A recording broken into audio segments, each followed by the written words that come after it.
Hello, कैसे हैं आप लोग। आज का क्लास है लिमिट पर। एक स्टूडेंट ने रिक्वेस्ट किया था कि सर लिमिट पे हमको एक वीडियो बना दीजिए, तो आज लिमिट पे बना रहे हैं। देखो, बेसिकली लिमिट जो है क्या और लिमिट किसका निकालते हैं, ये चीज़ समझना बहुत ज़रूरी है। क्योंकि स्टूडेंट जो है ये चीज़ समझता नहीं है कि किसका लिमिट निकालना पड़ता है, किसका डिफरेंशिएबिलिटी निकालना पड़ता है, किसका इंटीग्रेशन करना पड़ता है। तो ये सारा चीज़ जो कंसेप्ट है वो अगर शुरू से देखा जाए, बेसिकली देखा जाए, तो वो ग्राफ से शुरू होता है। ग्राफ, तो ग्राफ को समझना बहुत ज़रूरी है। ग्राफ जब समझेंगे तो फिर फंक्शन को समझना बहुत ज़रूरी है। फंक्शन, अब फंक्शन को समझेंगे तो क्योंकि फंक्शन का ही तो लिमिट निकालते हैं और फंक्शन का ही तो हम लोग डिफरेंशिएबिलिटी निकालते हैं, उसी का डिफरेंशिएट करते हैं, उसी का इंटीग्रेशन करते हैं। तो ग्राफ और फंक्शन को समझे बिना ये बहुत ही उलझन वाला टॉपिक हो जाता है और पूरे कैलकुलस के लिए उलझन हो जाता है। इसलिए हम हालांकि शुरू से सिखाएंगे, लेकिन आज हम सिर्फ लिमिट को इंट्रोडक्शन करते हैं और इसको समझाने का प्रयास करते हैं। लेकिन इसमें ग्राफ को समझना ज़रूरी है, फंक्शन को समझना ज़रूरी है, क्योंकि ग्राफ और फंक्शन से ही हम लिमिट को अच्छा से समझ पाएंगे और हम लोग डिफरेंशिएबिलिटी को अच्छा से समझ पाएंगे, डिफरेंशियल कर पाएंगे अच्छा से, इंटीग्रेशन कर पाएंगे अच्छा से। और इसका बहुत व्यापक एप्लीकेशन है पूरे फिजिक्स में। फिजिक्स में हम लोग जितना यूज करते हैं ग्राफ का, वो सारा इसी से आता है। तो देखते हैं, आज हम लोग लिमिट पढ़ाते हैं, लेकिन फंक्शन को समझना, ग्राफ को समझना बहुत ज़रूरी है। देखो, जैसे कोई भी फंक्शन है y=f(x) और ये जो है इसका लिमिट निकालने के लिए आता है, किसी भी पॉइंट पे लिमिट निकालने के लिए आता है। तो इसको ग्राफ में इस तरह समझेंगे कि लिमिट जो है एक ब्रिज की तरह है, पुल की तरह है, कि इस पार्टिकुलर पॉइंट पे ये ग्राफ वहाँ पे कंटिन्यूस है अथवा नहीं है। अगर वहाँ पे कंटिन्यूस है तो लेफ्ट हैंड लिमिट और राइट हैंड लिमिट इक्वल आएगा। अगर ग्राफ वहाँ पे डिसकंटिन्यूस है, यानी जैसे ब्रिज, अगर ब्रिज कोई है, ब्रिज है और टूटा हुआ है तो डिसकंटिन्यूस हो गया। तो उसी तरह ग्राफ अगर बीच में टूटा हुआ है उस पॉइंट पे, तो लेफ्ट हैंड लिमिट और राइट हैंड लिमिट इक्वल नहीं आएगा। और ग्राफ अगर कंटिन्यूस है तो जिस पॉइंट पे लिमिट निकालने के लिए आता है वहाँ पे लेफ्ट हैंड लिमिट और राइट हैंड लिमिट इक्वल आता है। जैसे एक ग्राफ से दिखाएं, देखो जीरो पर ये ग्राफ है, जीरो पर ये ग्राफ है, मान लो f(x1) और जीरो पर ये ग्राफ है f(x2).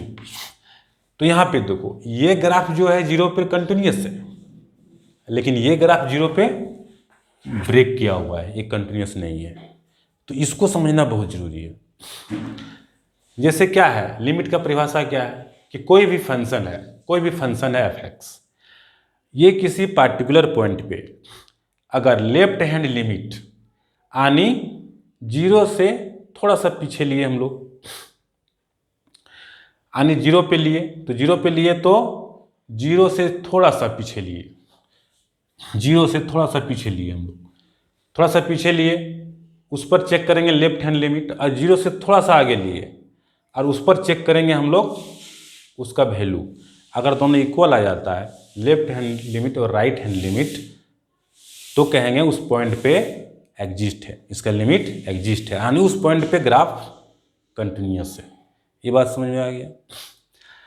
अब लिमिट में होता क्या है कि कुछ होता है इनडिटरमिनेट फॉर्म, यानी मीनिंगलेस फॉर्म, जो उस पॉइंट पे जो है ये हम लोग चेक करते हैं। सबसे पहले लिमिट का वैल्यू दिया रहेगा तो उसको हम लोग डाल करके चेक करते हैं, और चेक करते हैं कि देखते हैं कि इस फॉर्म में है क्या। अगर उस फॉर्म में है तो उसको हम लोग रिमूव करते हैं, और रिमूव करके फिर लिमिट का वैल्यू पुट करके लिमिट निकालते हैं।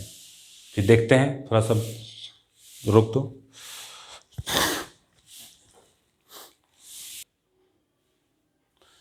तो देखो, जो भी लिमिट का सवाल रहेगा ये 8 मीनिंगलेस फॉर्म में रहेगा, मीनिंगलेस फॉर्म या इनडिटरमिनेट फॉर्म।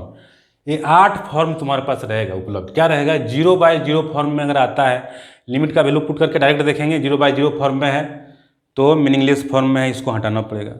दूसरा रहेगा इन्फिनिटी/इन्फिनिटी फॉर्म, इस तरह भी आता है तो इसको हटाना पड़ेगा। तीसरा है इन्फिनिटी-इन्फिनिटी फॉर्म, इस फॉर्म में भी रहेगा तो हटाना पड़ेगा।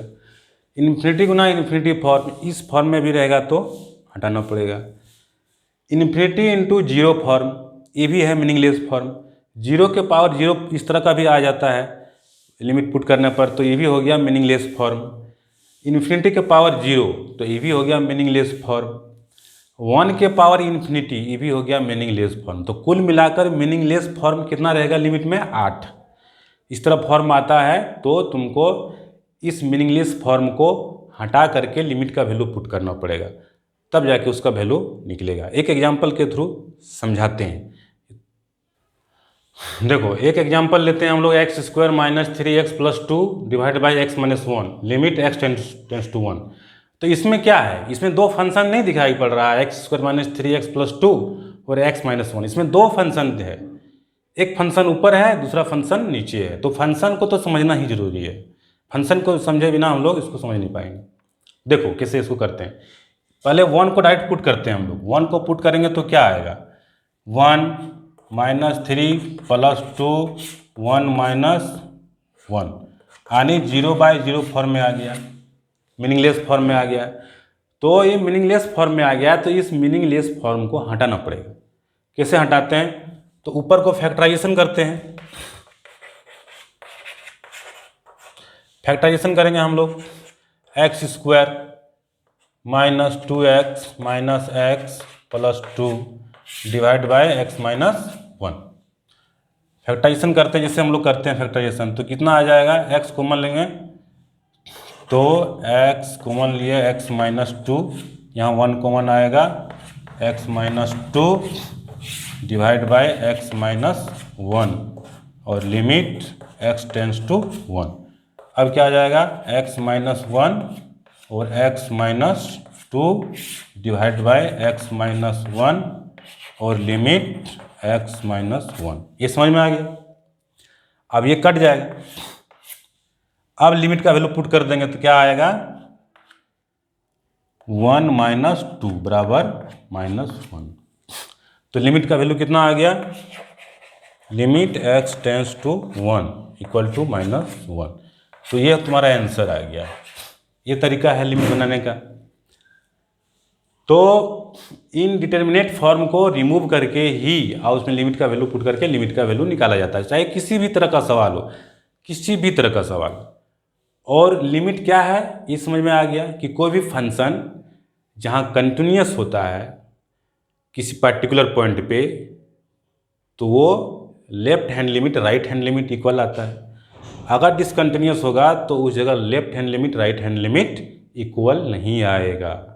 यही है लिमिट का कंसेप्ट। और इसको और बेहतर समझने के लिए ग्राफ और फंक्शन को इससे पहले समझना पड़ेगा, तो उसका भी वीडियो बना देंगे ग्राफ और फंक्शन का। तो धीरे धीरे तुम लोग देखते रहना है, स्टडी करते रहना है। उम्मीद है समझ में आया होगा। धन्यवाद।